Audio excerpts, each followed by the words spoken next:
తప్పు చేస్తే చట్టం ముందు ఎవరైనా ఒకటే అంటున్నారు కాంగ్రెస్ ఎమ్మెల్సీ అద్దెకి దయాకర్. ఫార్ములా ఈ రేస్ కేసులో కేటీఆర్ చేసింది తప్పు అన్నారు. అందుకే ప్రభుత్వం న్యాయ విచారణకు ఆదేశించిందని, కక్ష సాధింపులంటూ బీఆర్ఎస్ దుష్ప్రచారం మొదలుపెట్టిందని, తప్పు చేయలేదని కేటీఆర్ నిరూపించుకోవాలంటున్నారు అద్దెకి. కేటీఆర్ మీద విచారణకు గవర్నర్ గారు అనుమతి ఇవ్వడం అనేది రాజ్యాంగబద్ధం. ఎందుకంటే ప్రజల సొమ్ముకు కస్టోడియన్గా ఉండాల్సిన గవర్నర్ వ్యవస్థ కానీ, రాజ్యాంగం కానీ, చట్టాలు కానీ, ప్రభుత్వం కానీ అదే నిర్ణయాలు తీసుకుంటాయి. కానీ బీఆర్ఎస్ పార్టీ నాయకులు మాట్లాడుతున్నది అంటే తప్పు చేస్తాం కానీ మా మీద చర్యలు వద్దు, ఇది రాజకీయ కక్ష సాధింపు అని చెప్పడం వెనుక ఉద్దేశం ఇది.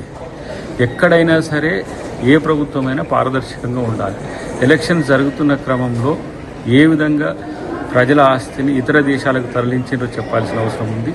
తనకు లేని అధికారాన్ని చేతిలోకి తీసుకొని ఈ ఫార్ములా కేసు రేసు విషయంలో కేటీఆర్ చేసింది ముమ్మాటికి తప్పని భావించింది ప్రభుత్వం. కాబట్టి కేసు పెట్టింది. చట్టబద్ధంగా న్యాయబద్ధంగా ఈరోజు చర్యలు తీసుకోవడానికి సిద్ధపడుతున్న క్రమంలో గవర్నర్ గారు ఇచ్చిన ఈ అనుమతి అనేది ప్రభుత్వాన్ని సపోర్ట్ చేసినట్టుగా, ప్రభుత్వం తీసుకుంటున్న చర్యలు న్యాయబద్ధమైనట్టుగా మనకు అర్థమవుతున్న పరిస్థితి. కాబట్టి ఇప్పటికైనా విచారణకు సహకరించి ఏ విధంగా ఎందుకు అలాంటి తప్పు చేయాల్సి వచ్చిందో విచారణ సంస్థల ముందు, ఏసీబీ ముందు కానీ, కోర్టుల ముందు కానీ చెప్తే మంచిది.